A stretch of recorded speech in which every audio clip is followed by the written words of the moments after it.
Welcome to day 7 of your 30-day dental MBA, How to Become the Ultimate Dentist Leader. Now, like I will like to do on every tape is I like to bleed a little bit of the last day into the next day to keep you hanging there. And last tape we were talking about a group practice, talking about how group practice is under a tremendous tailwind and how solo practice is suffering a massively headstrong headwind. And one of the reasons why is because you have two types of cost in your business, and I don't think people understand the difference in their cost structure: fixed cost versus variable cost. Fixed cost is your land, building, equipment, insurance, utilities, professional dues, continuing ed, computers, tenant improvements, treatment rooms, marketing, maintenance, property taxes. And people say to me, well, how could advertising be a fixed cost? You don't have to advertise. No, but when you do advertise, it's paid on a fixed monthly bill regardless of the amount of services that your business is doing. Your costs that are directly related to whatever activity your business does is variable cost. That's mostly labor. Remember, the average Fortune 500 runs a company, averages a 5% profit margin with a 50% labor bill. Next for dentistry would be lab bills, which for us is running about 9%, sundries about 6%. Most of your publicly traded dental companies, lab bill and sundries combined is somewhere in the neighborhood of 12, 14, 16%. But until you've paid off all your fixed costs for the month, then only the money you collect above your variable cost puts you in the profit zone.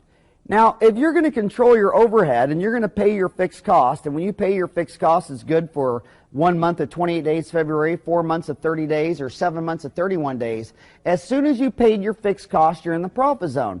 Now, think of this business here, where here's a dental office open Monday and Tuesday, 10 to 7 with an hour lunch from 2 to 3, or Wednesday and Thursday from 7 to 4 with an hour lunch from 12 to 1.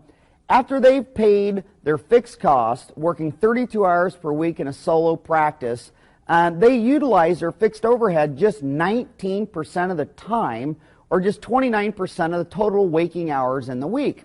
Whereas when you go to group practice, for the same fixed overhead, for the same rent, mortgage, equipment, build-out, electric, phone, advertisement, malpractice, computer updates, insurance, by working 64 hours per week, in group practice, utilize your fixed overhead 40% of the time, or 56% of the total waking time. So the average 32-hour practice utilizes their fixed cost 20% of the week, and group practice averages 40 hours a week by just doubling the number of hours. The first, a lot of billionaires lived a life of secrecy, and some billionaires left a legend by writing an autobiography or leaving something behind so us mere peasants could figure out what's going on. And Mr. DuPont left the ultimate formula still used in every MBA program. In fact, most MBA people that use this formula, I don't even think, call it the DuPont formula. They don't even know where it came from. But the DuPont formula was very simple. It was net income over sales is your profit margin. Sales over your assets was your turnover, times assets over your equity was your leverage. When Mr. DuPont was going to make an investment, he would have his accountants deliver him the business in this formula, and in 1 minute he'd decide if he's going to buy this company or invest in this or not. Well, let's figure out how it goes. Now remember, in a mature industry, profit margins eventually end up as a commodity at about 5%. So if you sit there and said, what's the highest profit margin in the Fortune 500? Intel, 38%. He would immediately say, well, my God, if you got a 38% profit margin, this is a new company, a new technology, and I could ride this tailwind for 10, 20, 30 years, especially if I was going to borrow money to buy this company and I need to pay it off in 5, 10 years. Now, what's sales over assets? Now, this is where it starts getting a little bit tricky. This is turnover, and this is what Sam Walton implemented when he was in business school at Columbia, University of Missouri. I went to University of Missouri, and Sam Walton reading the DuPont formula in business school is what made him worth $29 billion. Sears, Gibson's, TG&Y, and J.C. Penney were marking things up about 25%. Sam wondered, if he marked everything up half as much at 12.5%, would he have twice as many sales? Because remember, if you build a store for $1 and you sit there and do $1 worth of sales and get 25% profit margin, you get 25 cents. But if you build a store for $1 and only market at 12.5%, and that attracts customers, if you make 2 sales at 12.5%, you still picked a quarter. It's kind of like you got two, which orange tree do you want to buy? An orange tree that gives you 1 orange a year, or an orange tree that wants to give you 2 oranges a year, or 3 oranges a year? And what he found out, what he did was he's pleasantly surprised. He cut the profit margin in half, and he didn't get his turnover to 2, it went to 12. I mean, it's an unbelievable story about how just cutting your markup from 25% to 12% increased the turnover of sales over assets to a 12-fold increase. And then assets over equity is your leverage. And what does that mean? Well, think of an asset as your home. And you paid off $10,000 of a $100,000 home. Well, that means that you have $10,000 of equity in this house, but it's a $100,000 asset, which means that you're leveraged to the bank to a mortgage for $90,000. When we start dividing up this formula, if we want to sit there and carve out, just take net income times sales over assets, and cross out sales, now we're at net income over assets, which gives us a return on assets. But that still doesn't tell us if we should buy this business. Dental offices will say, well, my overhead's 50%. I'll say, well, I doubt it, but let's say it's true, because you're probably paid off equipment, you're not factoring in the life value of the equipment, you probably don't have the right depreciation schedule, or you paid off your dental office, you're not charging yourself rent. But let's say it's true. First thing I say is, well, what do you do with the other 50%? And you say, oh, that's what I take. I say, oh, well, then you're at 100%. Because can this business run without you? And the answer is no. So see, if you need to separate the capital profit from your opportunity cost, because if you left this business, we still need a dentist in there. And in Phoenix or LA or the 8 cities with 1 million people or more, the opportunity cost of a dentist is about 25% of production. So I'd say, okay, well, if you have 50% overhead, and the other 50% you say is yours, and it costs 25% to replace you, I would say that if you're $200,000 made last year, $100,000 was profit from owning the dental office, and the other $100,000 was the opportunity of being a dentist in there. That's return on assets, but I still don't know if I should buy this asset, because it depends on the last one. This is the final benchmark. Net income over sales times sales over assets, cross out sales across, so we're at net income over assets. But then we go net income over assets times assets over equity, cross out assets, and now we're down to the ultimate benchmark in business, which is net income over equity. And that says to me, most dental consultants, they're still telling you this line that, you buy everything in cash and put money under the mattress and put it in tax-free bonds, and it's kind of a fearfully falling forward investment strategy. And I understand why these people make these recommendations, because they see the historical investment decisions that dentists have done, and they're so asininely retarded they lose everything in a condominium project. And you ask yourself, what does a dentist know about building condominiums or commercial real estate or on and on and on? So they just take the worst case scenario. But tell me this, if you ask any billionaire what's the fastest way to be $1 billion, he says, well, you borrow $1 billion of other people's money, you build or buy a business that pays the loan back in 5 years, and voila, there's $1 billion. You want to be a millionaire? Borrow $1 million, buy a business that pays the loan back in 5 years, now you have $1 million. And that is called equity. Usually they borrow $1 billion of other people's money by doing an IPO, initial public offering in the stock market. Banks still give a lot of money, mortgage houses, and there's all kinds of places to get money. By the way, I never borrowed or received a dime from my father. A lot of people say, well, you're lucky, you got money from your dad. I never got a dime from my father.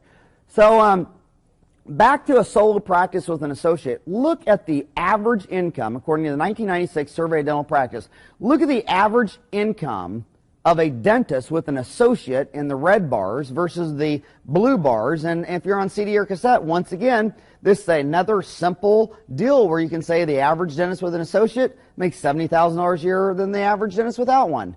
We talked about it with chairs. A dentist has all their chairs going once every day versus a dentist who has a chair that was never used 2 out of 3 days makes $70,000 a year more. Or the dentist who sits there and prices all of his fees or her fees are the same as a specialist doing the equivalent procedure within a 5-mile radius of the office in an urban area or within an hour's drive in a rural area. Once again, there's so many ways to cut a strata above the rest. Another way is a dentist who works 40-plus hours a week as opposed to a dentist who works in less than 32 hours a week. There's 100 ways to make more money in any business. Associates are really lucrative now because of the rising rate of women dental graduates. Women are different than men. If you deny that, you're an idiot, okay? Now, it doesn't mean good or bad, but what it does mean is that when professions were dominated by by males.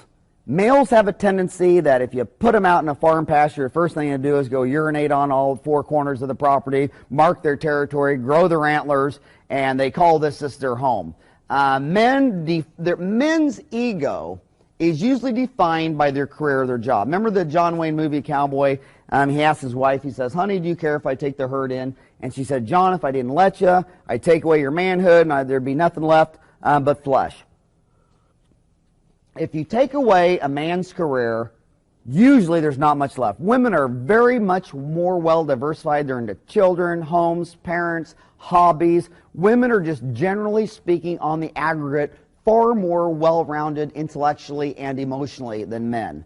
The percentage of female active private practitioners, in 1982, only 2.6% of dentists were female. 1987 is 5.8%. 1991 is 9.2%. 1995 is 11.4%. Another way to look at that, that's the percentage of total dentists. Another way to look at that is 1970, only 0.8% of graduates were women dentists. By 1980, it was 7%. By 1990, it was 34%. Now, I lectured in 7 dental schools this year, and I mean, we've had 3 dental schools that have already graduated, a graduating class that had more women than men. This is the keen insight that a pharmacist, I don't know if you've ever heard of this pharmacist before. His name was Mr. Walgreens. He was out of Chicago. He noticed that as the class went from graduating all men, who all wanted their own pharmacy, to getting, 30, 40, 50% women, these women were all hanging out and they just wanted a job. Well, why do they want a job? Well, first of all, men and women marry extremely differently in all cultures ever studied. Women always marry on the aggregate across socioeconomic boundaries or on up. For instance, if you're a woman dentist in the United States, 30% of female dentists in the United States are married to a male dentist. If you go to 8 years of college and you get a dental degree, you will not marry the cook at the Waffle House, okay? Now, if you're a man and you graduate first in your class from dental school and you see some chick walking out of a trailer and she's got the right shape, you'll marry her. Men marry all the way down to the very bottom of the gene pool if she looks just right in a pair of Levi's. There's no bottom to what men will marry. Men just, they go with their eyes, their nose, their smell. I don't know what it is, but I mean, they'll marry anything on 2 feet if it looks and smells just right. Women are very intelligent. They said they're a woman with 8 years of college. You look at every woman dentist you know they're married to. Bankers, lawyers, dentists, pediatricians, surgeons, anesthesiologists. So you have double professional income with women physicians and dentists. Whereas men, you're more likely, the man is going to be the sole economic provider. Usually the spouse is an economic dependent, has children that are economic dependent, and as many of you know, I'm going to get in a lot of trouble for this, but usually a stay-home mom has nothing to do and is more likely to spend a lot more money. And, people that are wrapped up in a career, they don't have time to go to the malls and shopping and catalogs. And General George Patton in leadership. Patton says, I have studied the enemy all of my life. I've read the memoirs of his generals and his leaders. I have even read his philosophers and listened to his music. I have studied in detail the account of every damned one of his battles. I know exactly how he will react under any given set of circumstances. And he hasn't the slightest idea of when I'm going to whip the hell out of him. That's how leaders focus, okay? Patton said, when Rommel cut across North Africa, and Patton was waiting for him up in the mountains. And Rommel went right through. He took a shortcut in a valley. Patton descended on him and obliterated him. And what did everybody in America say? Oh, Patton got lucky. He was in the right place when Rommel took a shortcut through a mountain pass. Patton fought back and said, damn it, I am Rommel. I can be Rommel. I studied his music, his philosophy, his religions, his generals. I read every book he read. I know how he's going to think. That's why I'm going to whip the hell out of him. That's how you got to think about your customer. You got to be your customer. What would I want if I was a dental consumer? What would I want if I was a mom and I had 2 kids that needed braces? What would I do if I was a dad and I had a PPO? What would I do? You have to become your customer. You have to study him all your life. Now, the real leaders know there's 24 hours in a day, there's 168 hours in a week, and there's 8,766 hours in a year. Now, if you work 40 hours per work week, times 52 weeks a year, you've worked 2,080 hours in a year. 8 hours of sleep per night on 365.25 days a year. And we say 0.25 because remember, every fourth year is a leap year. And that comes to 2,922 hours of sleep per year. Well, add that up together. You add your work hours in a year and your hours of sleep a year. You got 5,002 hours of work and sleep. That leaves you 3,764 more hours of non-work and non-sleep. So if you got 37 hours of work of free time, if you work 40 hours a week, 50 weeks a year, and that's more hours than you sleep, it's more hours than you work. In 3,764 hours, you got enough time to read every book of everything that ever was written on your customer. You've got more time than anything. Anybody who wants to be a millionaire in the United States can do it in 5 years if they really want to. The doctor is a noun from Latin. Doctor means teacher. A doctor is someone who wants to teach.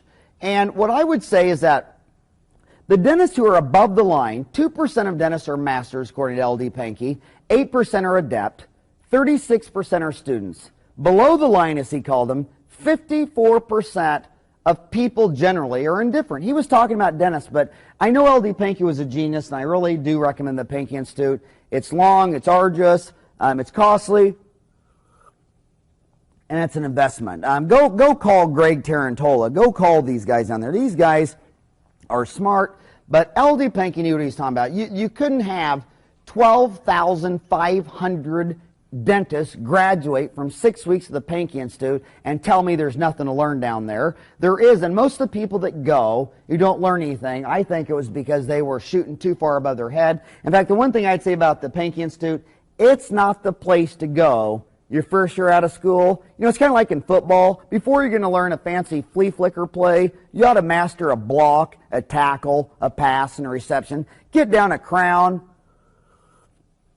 Get down a root canal. Get down some basic dentistry. Have some problems. You have to have problems before you even know what solutions you need. With root canals, if you haven't seen Cliff Ruddle, Ben Johnson owns Thermophil, G. John Schoeffel of Dentistry 2000, Dana Point, California, John McSpadden in Chattanooga, Tennessee, Kit Weathers in Griffith, Georgia, about an hour outside of Atlanta, Patrick Wall. There are so many masters of root canals. Get down your basic root canal. You might, and if you don't want to do Panky, if it's too long, I think a good substitute for Panky Institute, or maybe even a better substitute if there is one, is Peter Dawson. The thing I like about Dawson's course, they're more weekend course. You know, you can go do it more on, I think he has 4 continuums that are 2 or 3 days long. I've seen Dawson 2-3 times. Not only do I love him because he's got a bald head, but I like this guy. He just tells it like it is, and he teaches fast, succinctly, speedily, and you can still not have to shut your office down 2 or 3 days a week. But what I found with this LD Panky stuff, about 2% are masters, 8% are adept, 36% of students, 54% are indifferent. That's the perfect stratification of people in any occupation. I don't care if you're a carpenter. Only 2% of carpenters are masters that could do the carpentry of a $10 million house being built in North Scottsdale. I don't care if you're a video production. I don't care if you're a writer. I don't care what you are. People are people are people. That's why the people always say, no matter how much things change, everything stays the same. Because even though we might have all this new technology and cars and planes and trains and going to the moon, we're still a naked ape. We're still a monkey without a tail. And apes are apes. People are people. And that's the distribution of people's involvement in what they're doing. We got to move away from this top-down command. Now, you know, management really got its roots in 1900, where about 1% of the population had graduated from college because college was expensive. It took lots of money. Your big Ivy League schools. Gosh, 8 out of 10 Americans have a high school diploma. 4 out of 10 have a college degree. So this top-down command, which really this hierarchy actually started with the Roman Catholic Church about 130, 150 AD, where they had the Pope, then the cardinals, the archbishops, the bishops, the monsignors, the priests, the altar boy, and the people out there in the church who actually didn't even know what was going on because the masses were said in Latin. The priests faced the altar, and then a man came along, one of my idols, Martin Luther. And Martin Luther ran off with a cloistered Carmelite nun, and they left the church. They had 10 kids, and they started the first Protestant church, which Protestant comes from the word Protestant, protesting things they didn't like about the Catholic Church. And now the Lutheran Church is one of the most fastest growing churches around. In fact, all Protestant forms of Baptist and Methodist and Lutherans, all of their market shares come from the expense of the Catholic Church, and it's basically as it went from as knowledge. And you notice also the timing of Martin Luther, right when the printing press came out, where he started printing in the language they read. Remember Amadeus? Mozart got in trouble by the king because the king he always wanted to do the operas in these languages that the people didn't do. And Mozart said, I want to do a musical in German. They speak German. Why are we doing it in French or Italian? And remember the people would say, well, no, opera is only done in Italian. And Mozart saying, why do I want to sing songs when no one even knows what the hell I'm saying? And, facing your audience and speaking English. And we've also seen that's why this top-down command, where the bottom-up voluntarily cooperates with the top-down commands, where the general talks down the colonel talks down the major talks down the lieutenant talks down the sergeant talks down the private, and then the private voluntarily does what the sergeant says, and the sergeant voluntarily does what the lieutenant says, and the lieutenant voluntarily does what the major says, and the major voluntarily does what the colonel does, and the colonel generally volunteers with what the general does. Those days are gone, people. It's a knowledge revolution. Knowledge is a commodity. Any kid on the internet can find out more about any subject than half the experts know in a couple of days. Moving from a command and control organization of yesterday to a lead, coach, and counsel framework for tomorrow. It's about sharing information. It's about studying. You cannot be the ultimate dentist leader with at least figuring out who were the greatest leaders. And I get some letters and flack saying, Howard, you give too much credibility and too much credence to billionaires. And billionaires aren't that smart. And they always say these stupid things. They go, I don't work for money. I was going to say, wait a minute, you don't go to work for money? I mean, you're such a frickin' loser that you get up every morning, you can't think of a damn thing to do, so you go to GM and work 40 hours a week? You don't want to go fishing, boating, visit your grandfather, visit your grandmother? I mean, you can't think of anything you'd rather do but go to work? I mean, now, the billionaires, let me tell you, when people say they're not working for money, I can't figure that out. I mean, there's got to be some element of money, too, but look at John D. Rockefeller. By the way, everybody talks about Bill Gates, about how rich he is and everything. As a percentage, if you take their wealth and divide it by the percentage of the U.S. economy, Bill Gates' wealth is only 0.5%, 0.58% of the U.S. economy. And John D. Rockefeller, his wealth at the time was 1.5% of the U.S. economy. So gosh darn, in real and constant dollars, Rockefeller had 3 times the money Bill Gates did. Cornelius Vanderbilt, who was built an impressive empire of steamboats and railroads, his wealth was worth 1.15% of the U.S. economy. John Jacob Astor, his initial fortune came from fur trade, then later in New York real estate. He died with 0.9% of the economy. Stephen Gizzard, who was made his money in shipping and later was the largest investor in the first bank of the United States, died with 0.67% of the U.S. economy. Andrew Carnegie, who was started by building iron bridges for the railroads and then cashed in with steel, and he died with 0.6% of the U.S. economy. And I meet dentists, doctors, lawyers, senators, politicians, congressmen. They couldn't even take out an index card and say, well, okay, so money's not important, but tell me, what was the keen business insight that John Jacob Astor knew? And you know what they say to me? Who was John Jacob Astor? But they know who Edgar Allan Poe is. Who gives a crap about Edgar Allan Poe? Hell, the guy that knew Edgar Allan Poe the most was himself, and didn't he stick a gun in his mouth? I mean, come on, these guys build billion-dollar corporations, and you got guys with an MBA degree that couldn't even tell you on an index card what Stephen Gizzard did. Read books about these people. What was the keen insight they had that made them retire and die with anywhere from 0.5 to 1.5% of the U.S. economy in their own trust fund?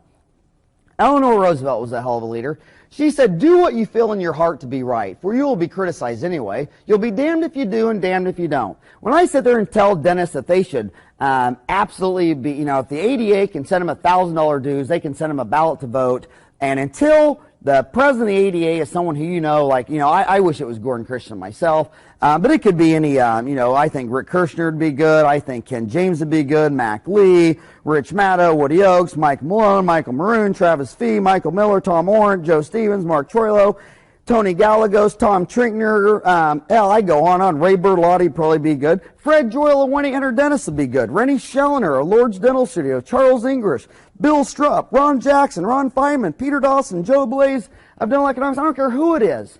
But if none of the 161,000 dentists know who their leader is, you really think that's leadership? That's silly.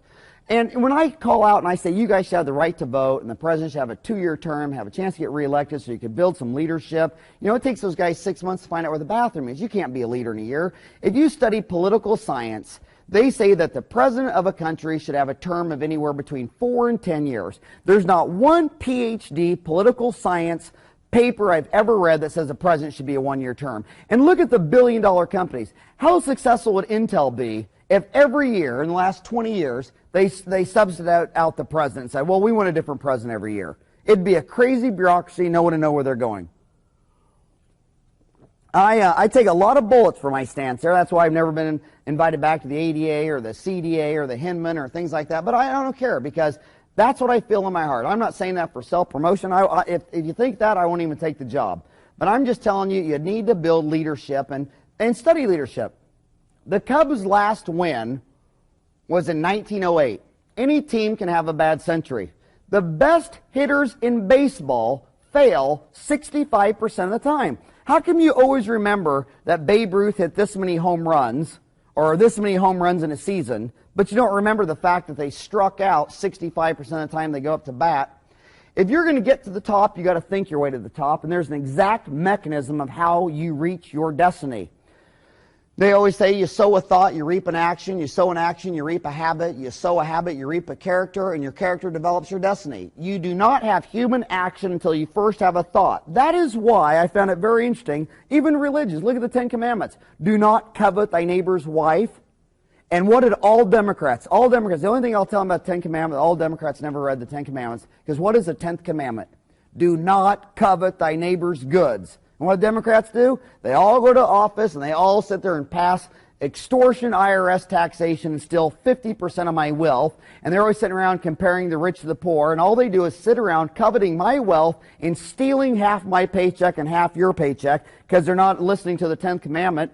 And if you sit there, the only way you're going to sow an action is if you thought about it first. All human action, all human behavior is first comes from a thought. You think it, then you do it.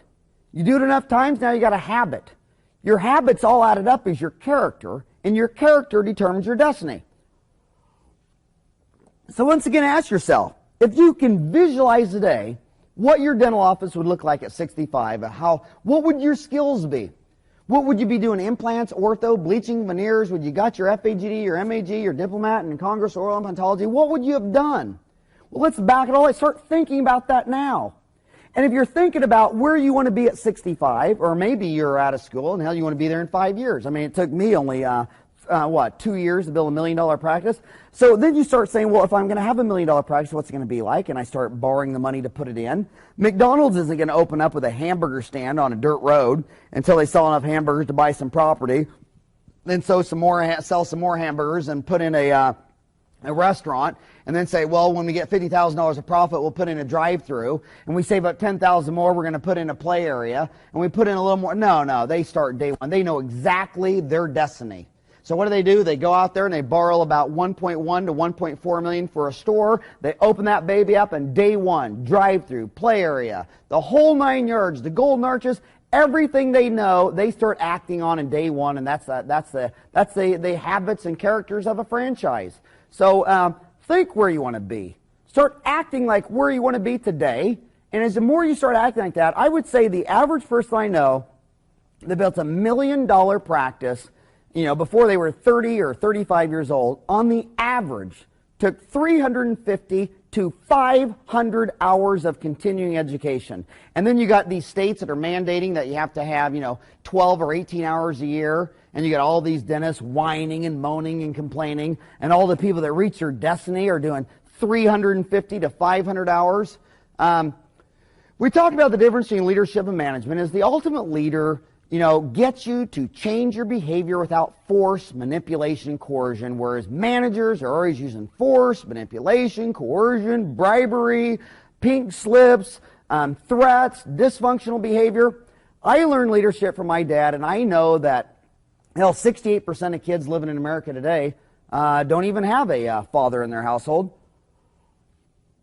And I know it's no luck of my own that my dad worked hard. When I was 10 years old and he was going to banks and borrowing money, I'd be out there playing with my friends.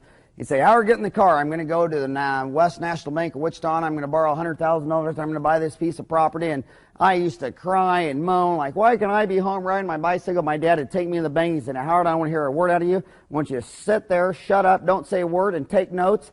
I'm a businessman. I'm getting a loan. You're going to need to learn this someday." I remember it would be Saturday morning. I'd wake up and I'd want to go ride my Yamaha 80, and Dad would say, "Howard, get in the car. I'm thinking about buying a property for a restaurant on this intersection. I don't know if I want this lot or that lot. So what I'm going to do is, here's a piece of chalk.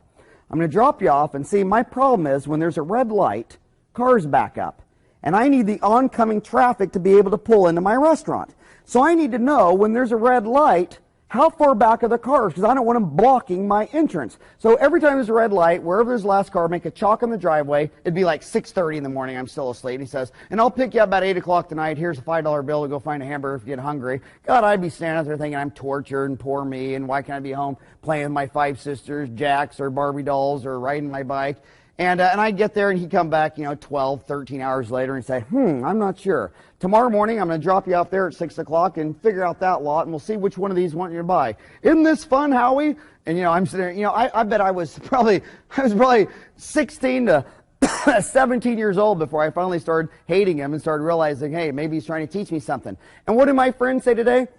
They say, "Oh, well, God, why do you do that? I mean, why don't you go play catch with your boys, and why don't you go play t-ball?" Hey, look, I'm 5'7". I've never touched the net. I doubt any of my kids are going to have a career in the NBA or the NFL. I doubt any of them are going to be Calvin Klein models. I don't think it's a success skill to teach your kid how to throw a ball, catch a ball, and play basketball 4 nights a week at the YMCA.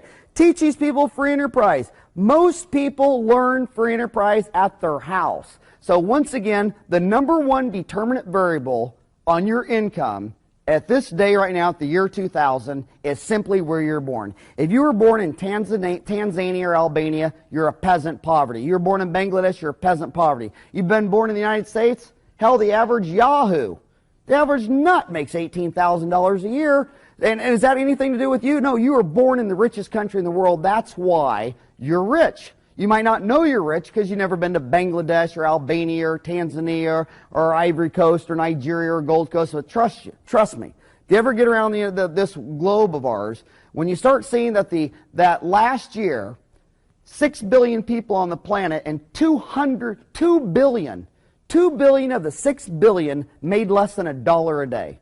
And when you start figuring that, look at Mexico. And people say, well, why do these Mexicans sneak in the United States and pick all these grapefruit for $1 an hour? Average daily wage in Mexico is $4 a day, and the average minimum wage in the United States, hell, minimum wage is what, $4.50 now? Is it $4.50? What is it? $5? I mean, that's more than the daily wage of the country to the south of us. And by the way, poor people and middle-class people always use vocabulary words based on judgmental. Don't you love the arguments? And, I'm down here in California, Arizona, New Mexico, Texas, and people always say, these illegal aliens are sneaking into our country, and that's bad. And it's like, oh, let me get this right, white boy. When white people come from Europe and shoot Indians in the head, that's legal. And when you drive them all out to reservations where half their population of people dies out, that's legal. And when you sit there and you're in New York City and Washington, D.C., and you decide you're going to go to war with Mexico and steal Texas, Arizona, New Mexico, and California with their cities named Los Angeles, San Antonio, San Diego, San Francisco, that's legal. And then when the poor son of a gun crawls over the fence to the land you stole from him to work for $1 an hour picking grapefruit in the Arizona desert or babysitting your kids, that's illegal. I mean, you almost have to be a Nazi to figure out the vocabulary of some of these anti-Hispanic movements going on. And but it's no fault of my own that that's my father, and I want to give him a hell of a lot of credit. And I'm telling you, think about that when you're raising your kid. Take on the challenge of sitting there saying, what success skills do I want to give my office manager, my receptionist, my hygienist, my spouse? You know, if I go home and I don't get my spouse involved in my life, we're going to grow apart. So we sit there and, you know, with your kids, your spouse, your staff, open books, we all go to continuing education together so we can all be influenced together. I do not want to go take a significant psychological loading of new information apart from my wife, because if I'm always going out getting high doses of information that's new and she's not getting it, we're destined to be programmed apart. So grow together, be a leader, think abundancy, don't think scarcity, don't be insecure, invite people. You know why most of people don't like consultants to come in? Because they're embarrassed. They're afraid they're going to come in and find something wrong. Well, I'm telling you, I can have any of them come in. I mean, my gosh, Ken James taught me that. Raleigh Jones of Prodentech, they got consultants. AFCO has consultants. Have any consultant you want come in your office, because if you don't have enough self-esteem to admit that you don't walk on water and that you're human, you have mistakes, you're never going to solve any of your problems. So basically, again, you know, most people aren't aware of their problems, so they're unconsciously incompetent. As soon as someone diagnoses your problem, now you're consciously incompetent. You start solving your problems and you know, you're developing a habit, and now you're consciously competent, and now your habits reaped a character, and now it's your destiny, and you're unconsciously competently successful. Michael Jordan at this point can make a free throw line with his eyes closed. I mean, he's unconsciously competent. You need to learn how to manage. People that can't manage, they never get anything done. If you're saying if you want anything done right, you got to do it yourself, you're incompetent. Do these scenarios sound familiar? You're walking to your office, an employee stops you to give you a rundown of what's happening. I made a phone call to Billy. Says that we can't get the project down until July 7th, so I'm going to work on the Smith account, and after lunch turn my attention to the line account. The newsletter project will be finished on June 17th, and by the way, the copy machine is broken. Should I call a repairman? As you get to your office, another employee stops you to give you a rundown of his situation. That lasts another 3 minutes. Frustrating, you bet. And you wonder, why can't these employees take more responsibility, not drop every detail of every project in your lap? Maybe it's not them. Maybe it's you. Maybe you're not delegating effectively. How do you delegate effectively? Well, first of all, management by delegation means that when you delegate, you stress results, not details. Make it clear to your employees that you're more concerned about the final outcome of the project rather than how they're going to do it. Tell them we need to get the accounts receivables from $150,000 to $50,000. Okay, that's the score. That's the goal. What's the incentive they get there? Don't tell them how to do it. Don't go up there and micromanage their life. Or what happens, you wipe out all creativity, and they might have far better ways to get there. Just stress results, not details. Don't be sucked in by giving solutions to employees' problems. When employees come to you with problems, they're probably looking for you to solve them. Don't. Teach them how to solve problems themselves. This too can be frustrating because it takes time, but in the long run aggregate, you'll save yourself time and money. Same thing with my boys. They'll do that. They'll try to fix something. They'll give up in 30 seconds. They'll say, really, you want me to do it? I say, okay, I'll do it. But go to your room right now for the rest of the night, and then I'll fix this. Well, Dad, I don't want to go to my room. Well, you gave up in 30 seconds, so you brought it to me? If I'm going to solve this in 30 seconds and you've only given this a minute, go to your room for the rest of the night, or you sit here and you try it yourself and you learn these. Because I always tell my boys, I say, when Daddy's in the middle of placing an implant or doing a root canal and I got a problem, who can I turn to? And they go, no one, you're a doctor. You can't turn to your assistant Jan or your receptionist or the patient. See, that's the thing about a doctor. A doctor, you've been educated to a level higher than anybody else in society, given this very narrow scope, like of a dentistry or anesthesiology or a law. I have no one to turn to. You got to teach your employees, your children, your office manager to sit there and figure it out. Turn the question around. If an employee comes to you with a problem, ask him or her for possible solutions. An employee comes to you with a question, always say answer. They come to you and say, well, Dr. Friend, how do you think we should get the, your goal is that we're going to go from 20 new patients a month to 40 new patients. How should we do that? I'll say, well, it's your dental office too. This is where you work. How would you do it? And they say, I have no idea. I say, well, why don't you go in the bathroom and shoot yourself and see if you have any ideas as you're falling to the floor. And they're like, well, don't you want to start this today? Well, guy, you've only thought about an hour. Why don't you think about it all day? Why don't you think about it a week? Why don't you look through magazines and see if there's a course on it? Why don't you try to figure it out? Because while you're figuring out new patients, she's going to figure out the account receivables. She's going to figure out how to get her sundries account down. I'm going to figure out how to do a root canal with Kit Weathers or Patrick Wall or Ben Johnson. If everybody takes a problem, the whole is going to be greater than the sum of our parts. Establish measurable and concrete objectives. With all employees, make your objectives clear and specific. Once this is done, employees will feel more comfortable acting on their own. Think of this plan as a roadmap, and your employees will too. Number 5 would be develop reporting systems. This is back to the score.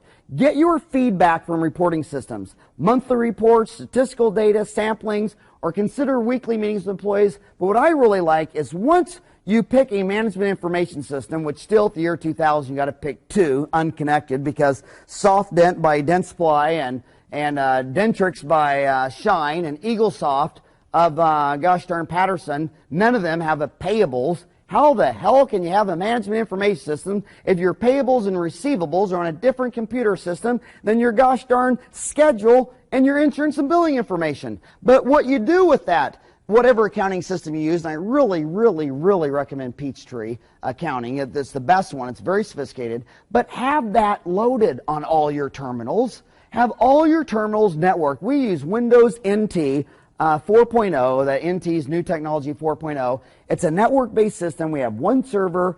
All the computers go on the server, and anybody can pull up the Peachtree Accounting or the SoftDent on any terminal, so everybody's always seeing the same scoreboard. Just like when you're at the hockey arena, everybody sees the same report. And that's why you know something's wrong with boxing, because why in the world could they not tell you the score after every round? I've always wondered that, and then you see the promoter's Don King, and you say, I think I understand. Only in boxing and horse racing do they not show the score. Give strict and realistic deadlines. If you don't give a clear deadline, employees won't feel accountable for the completion of their task. If you sit there and say, bring the account receivables from $150,000 to $50,000, but you don't give them a deadline, they thought you might have met before you retired at 65. You got to give clear, reasonable deadlines, and end of story. And you have to have it in writing. Folks, if it's not in writing, it ain't. When you delegate an assignment, jot it down. You'll be able to monitor the progress and discipline employees when necessary. If you can't type 90 words a minute on Microsoft Word, and you know, when I'm sitting there right with the employee, any terminal in my office, I probably got 20 terminals in my office, and we're talking about what they're going to do, and as they're talking, I sit right down, go to Microsoft Office, pull up Microsoft Word, jotting it down, and it's amazing just in typing it out. They'll sit there and they're looking over their shoulder and say, oh, no, that's not what I said. I said this. You're like, wow.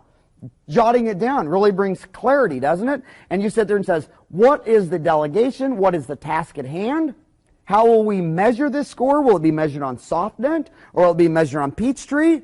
When will it be done? I never tell them when it's done. I always ask them when it's done. And remember with your employees, just like your children. You know, say I got 4 boys at the dinner table.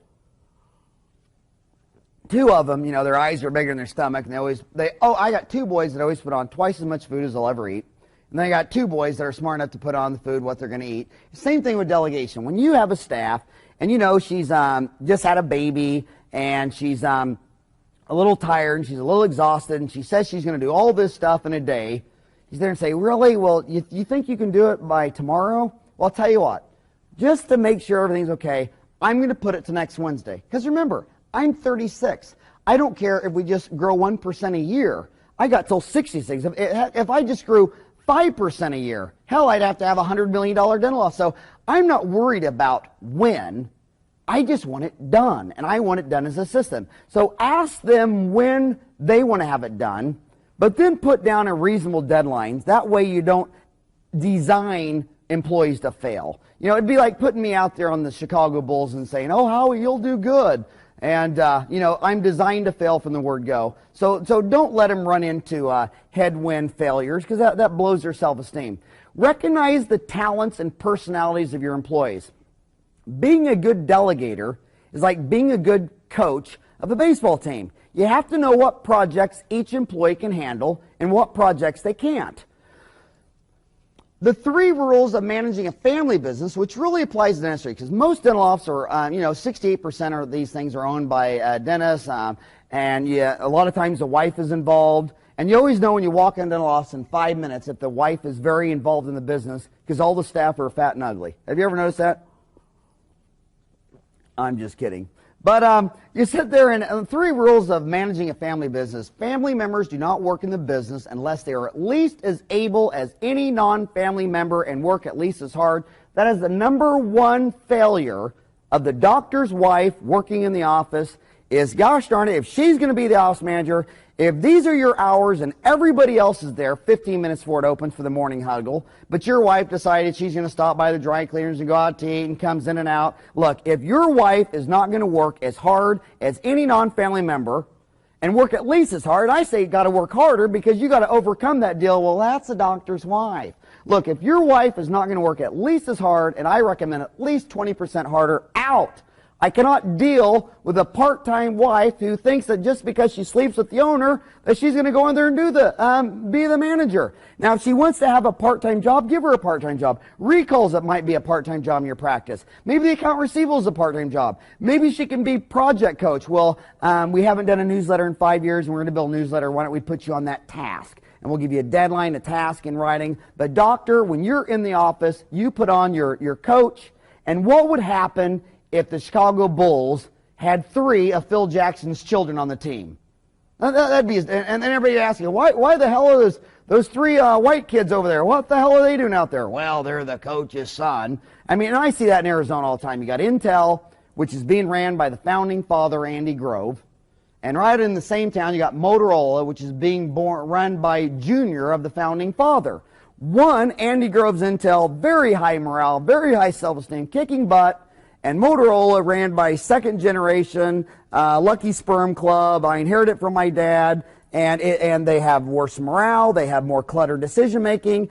And I think that if you are an inheritance of a company, you get it. You go back to a shareholder. You go back to a board of director. Get out of the way of the person who can run this business better than anyone else. I don't care if you own a third of the company. You're inherited. Get out of the way of the people that are going to be number 1. One top job is always filled by an outsider in a family business who is not a member of the family. The mafia called this person their consigliere, and this person was not even allowed to be Sicilian. In fact, who did they always like to have? Who did the mafia, the Italian, the Sicilians, who did they like to be their outside member who was non-Sicilian, the top decision maker, CEO of the mafia? Who do they prefer? You guys know? Who? They'd like a Jewish person. Totally different religion, totally different, because when you're too close to the situation, it's Italian, we're Sicilian, that's my dad, how am I going to tell my father that his brother-in-law is cheating or stealing or his wife's doing this? They wanted an outside person, different religion, totally outside the family to sit there and see clarity and say, you might be too emotionally close to the situation, but see that uncle of yours over there? He's stealing you blind. All non-family professionals have to be treated as equals with full citizenship in the firm. And once again, I have the best office managers I've ever seen in my life, ever to this day, have always been the doctor's spouse, whether it's a woman dentist with a male husband or a male dentist with a female, because when I see a woman dentist and her husband's an accountant, or maybe he's an advertising executive or whatever, and I see them, they're making like $60,000, $80,000 a year, and I see that he's an employee and she owns her own business and she's making like maybe 80 or 100. I sit there and say, guys, you put your 2 heads together, this business can make 250. Divide that by 2, you're each making 125. You could double your money as an employee by getting this office to run full speed ahead. And I already told you on earlier tapes, the most successful people in the world have a successful, committed spouse behind them. So a lot of people are, look at Gordon Christian, look at Rella. She's the co-founder of CRA, she runs CRA. I mean, if you would have married Rella Christian, you'd be Gordon. I mean, it's the same thing, you go Omar Reed, I don't care how many hours he works, there's his wife, Marcy, right there, 24 hours a day. Same thing with Dawson's wife. Ken James, God, every time I've been to his office in Kent, Washington, his wife's back there doing most of the orchestra stuff. Rick Kirshner, my gosh, I swear to God, Cindy Kirshner, I bet Rick's Rick's probably 100% of the vision, and Cindy's probably about 80% of the execution. They are a marriage made in heaven. Same with my Judith. My Judith, everything I'm not attracted to, she does. She just absolutely an integral part of the business. But she works far harder than any employee we got in our firm. Never give up in your business. You know, in 1898, Henry Ford started the Detroit Automobile Company. It failed and it went bankrupt. In 1901, he started the Ford Motor Company and sold 10 million Model T cars. Walt Disney lost money on Pinocchio, Fantasia, and Bambi, but knew that one day these gosh darn cartoons would be a blockbuster hit. And think of all the Walt Disney hits you've seen. And this guy lost money on Pinocchio, Fantasia, and Bambi. Bambi, it's Americana. The guy didn't make a nickel off its original debut. Howard Clark of American Express said, "I would rather die on the operating table than bleed to death." So stay in the fight. W. Edwards Deming, we talked about this earlier, but it's so important and imperative that you understand this in being a leader, and that is the 14 management points. Number 1, create constancy of purpose for the improvement of quality and service. Point 2, adopt the new philosophy. Where is this market headed? I don't care how it was done 20, 30 years ago. What's the new philosophy? Point 3, cease dependence on mass inspection. Point 4, end the practice of buying from the cheapest supplier. Use a supplier that's a long-term value-added relationship where your dental dealer is selling you your air abrasion, your intraoral cameras, your computer software. You got a whole leveraged sundry supply relationship. My suppliers even find me my best staff. I ask my suppliers, hey, I give you $10,000 a month from sundries. I bought 8 intraoral cameras from you. I bought all yada yada yada. Tell me, do you know any Michael Jordans or Scottie Pippens or Dennis Rodmans who are miserable in their current situation? And they'll say, you bet I know a girl who's pulling her hair out because her doctor won't do anything and he's just negative and he won't ever try anything new, yada, yada, yada. And Dennis say to me, oh, Howard, that's rude. I can't believe you'd steal an assistant from another dentist. Hey, well, how do they do it in sports? Do they say it's rude when someone steals your star athlete? Was it rude when Scottie Pippen went to, gosh darn, the Lakers, or when Dennis Rodman went to the Lakers or Scottie Pippen went to Houston? Was it rude when Charles Barkley of Phoenix went to Houston? Do I sit there and say, I will never fly Continental Airlines again. I'm not going through Houston. They stole my Charles Barkley, the best bald dental basketball player in the world. I'm not going to do that. You notice in every industry, the best are always bald. Michael Jordan, Charles Barkley, Peter Dawson. I mean, it just goes every career. I've always noticed that. And that's why I don't wear a rug on my head, because the best are bald.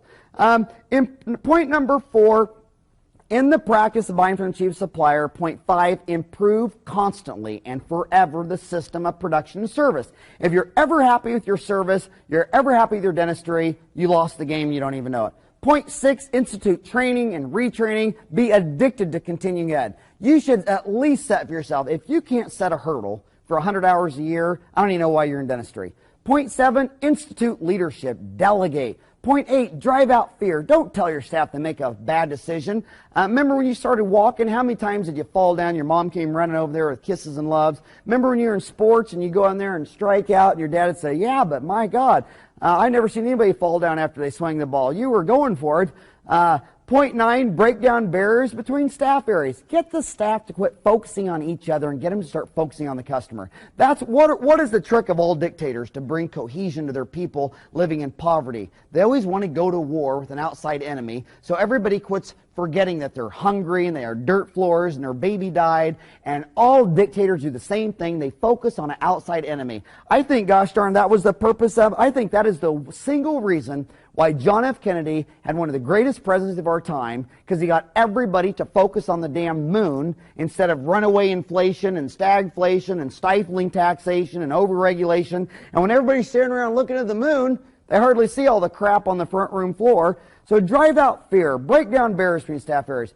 Point 10, eliminate slogans, extortions, and targets for the workplace. Point 11, eliminate numerical quotas. Point 12, remove barriers to pride of workmanship. If this hygienist says that she thinks a 45-minute cleaning is low quality and she wants an hour, give her an hour. If the assistant says, I hate this impression material, I hate this temporary, I want a temporary that's made out of Luxatemp or whatever the heck it is, whatever, do not remove all barriers to get these people to be prized. Same thing with the associates. I have never brought in an in-house lab for one reason, and that is there's a science of dentistry, biology, microbiology, physiology, anatomy, biochemistry, and then there's the art side of dentistry. Beauty and staining and anatomy and grooves and contacts and impression materials and all that kind of stuff.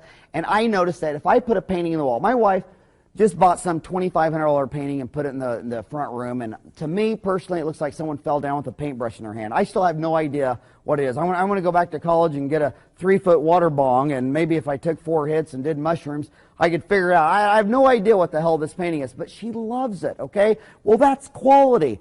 I let all my associates pick their own labs, do their own lab deal. I just might say, well, the cost can only be this or whatever, or some framework. Because if there's an associate dentist using your in-house lab and he gets these crowns back, he's just like, gosh darn it, if I had my own office and I'd use another lab, this crown, I hate it, that the lab man sucks, and I can get 10 dentists to look at every crown ever cemented, and I get 10 different opinions. There is no, look, if you think dentistry is a science, not art, then you tell me why. If you're Reader's Digest and you send the same set of x-rays to 20 dentists across the country, the treatment plan varies from $30 to $50 to $20,000. There's not 2 dentists in the world that are going to come up with the same treatment plan, even if they're identical twins. So institute a vigorous program of education, retraining, and point 14, take action to accomplish these transformations.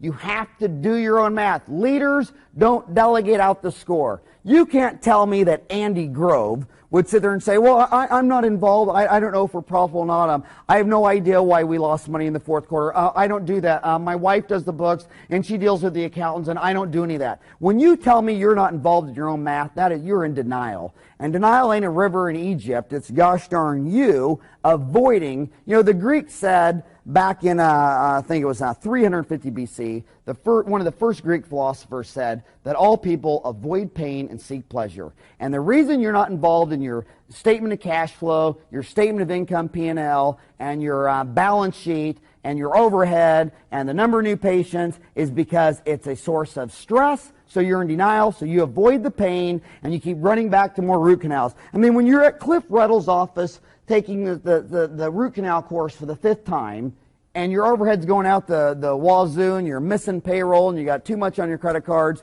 come on. Attack these things. Confront them. Be Patton and charge these guys head out. Tom Watson started out at NCR and got fired. That's Thomas Watson. He's a founder of IBM. He started out at NC National Cash Register, got fired, and went to build IBM. See, those people couldn't tolerate his genius diversity. Lee Iacocca started out at Ford, and they fired him. Failure breeds success. That's what Tony Robbins always said. Tony always says, questions change our focus, questions delete. Questions equal, can I? That's doubt. Ego strength is a greater than average ability to tolerate anxiety, depression, anger. The one thing all leaders have is they can face anxiety, depression, and anger head on because they have ego strength. A lot of people say, well, a lot, or I even had it to me. I've had 100 letters say, well, I think you're an egomaniac. I say, okay, well, if I talk to the most genius animal behaviorologists, psychologists, Abraham Maslow's, they say when someone has egomania, that it's usually a greater than average ability to tolerate anxiety, depression, anger. It's more what Eleanor Roosevelt's saying.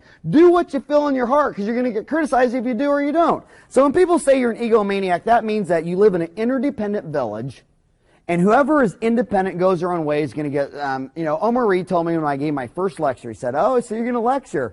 He just grinned. I said, what? Why are you laughing like that? And he said, oh my gosh. He said, a pioneer is anybody with 6 arrows in their back. And let me tell you, any speaker from Arizona is going to get so many arrows in his back from the Arizona State Dental Association, it's going to take 5 people to pull them out. And it's funny because at first they come in, I thought, well, that's weird. Now if they don't come in, I think that's weird. I want if I'm not getting beat up in the national journals, I know I'm not close enough to the state-of-the-art leading edge of technology, decision-making, the new vision, the new frontier. True learning takes energy, passion, and a burning desire. Fear is a big part of that formula, for passion is fear and love combined. Dentists say, I just can't motivate my staff. Try saying this all pumped up with emotion. Why don't you sit there and say, I have more dentists say to me, I'll say, well, what's the biggest problem? They'll say, well, my reception, she does this, she does this, she does this, and she does this. And after about the 9th thing, I say to myself, my God, why don't you fire her? He's like, oh, I just can't. I mean, it's just too stressful. And I talk to my wife, and I don't know what we're going to do. I'm like, you're afraid of your own staff?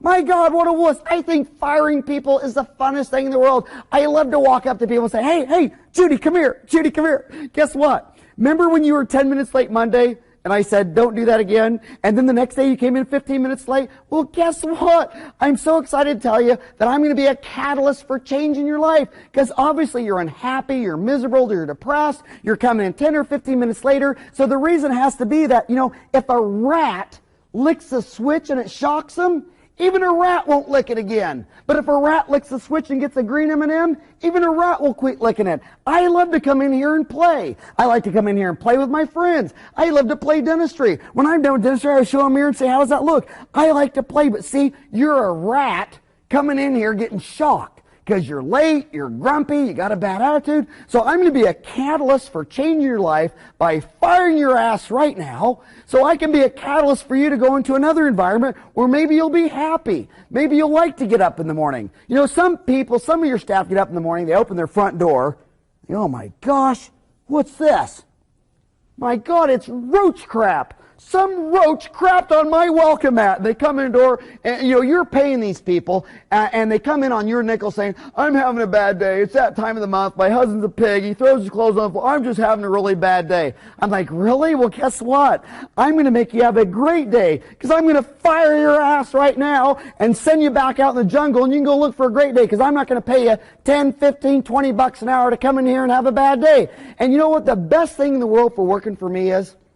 You're never going to be sick again. You're never going to have a bad day. Because if you give people 14 days of sick leave a year, guess how many days a year they get sick? 14. Give them 10 days of sick leave a year, they're sick 10 days a year. Well, my staff are the healthiest people in the world because they get no sick leave. So they're never sick. And they're always going to be happy because you can't be sat in my office or I'll fire your ass. So you're always going to be happy. You're never going to be sick. It's great playing around at Today's Dental.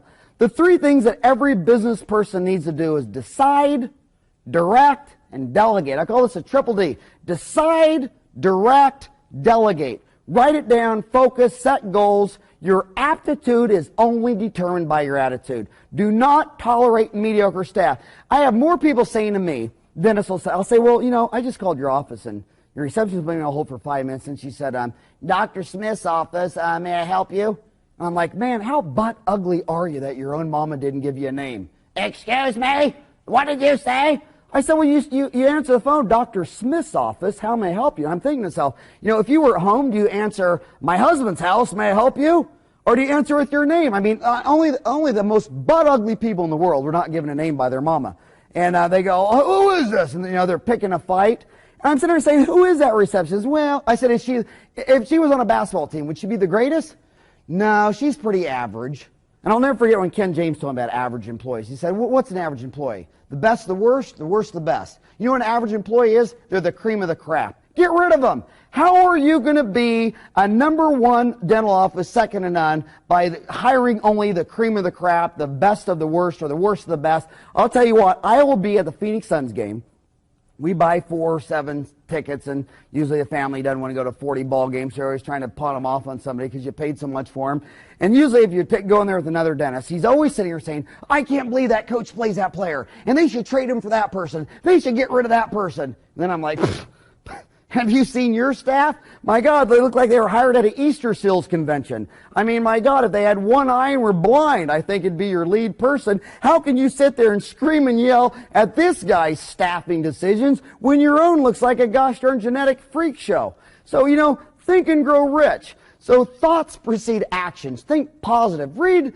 I know Harvey McKay told me, he lives in Arizona, he's been on the cover of the Frame Report, he lectured several times during MBA program. He told me he reads Think and Grow Rich every New Year's Day by Napoleon Hill. The mind is the bridge from your body to your future. True learning takes energy, passion, and a burning desire. Fear is a big part of that formula, for passion is fear and love combined. That's by another guy from Arizona, Rich Dad, Poor Dad, by Robert Kiyosaki and Sharon Lecter, CPA, the guys from Hawaii, now lives in Paradise Valley. Brilliant. So I'll just end with, are you going to fearfully fall forward the rest of your life or flippantly fly freely? Are you going to try to move forward by always looking at your shoulder until you run in a wall or fall off a cliff? Or are you going to try to have independent thoughts in an interdependent world by saying, I know where I want to go, I know what I want to do, I know what I want to be, so I don't have to focus on the critics.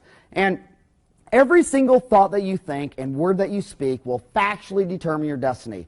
The fearfully falling forward say that they are bad in math and have to do 5 math problems. The flippantly flying freely say that math is a game. The age, and not only is it a game, they're going to solve a puzzle. When my boys come to me and say, Dad, will you help me on my math problem? I go, problem? Well, if it's a problem, it's a problem. Who called it a problem? My teacher. Your teacher called it a problem? That's why she doesn't have a big house on the side of a hill, the trampoline, a swimming pool, and all kinds of money, because she thinks it's a problem. I think it's a game.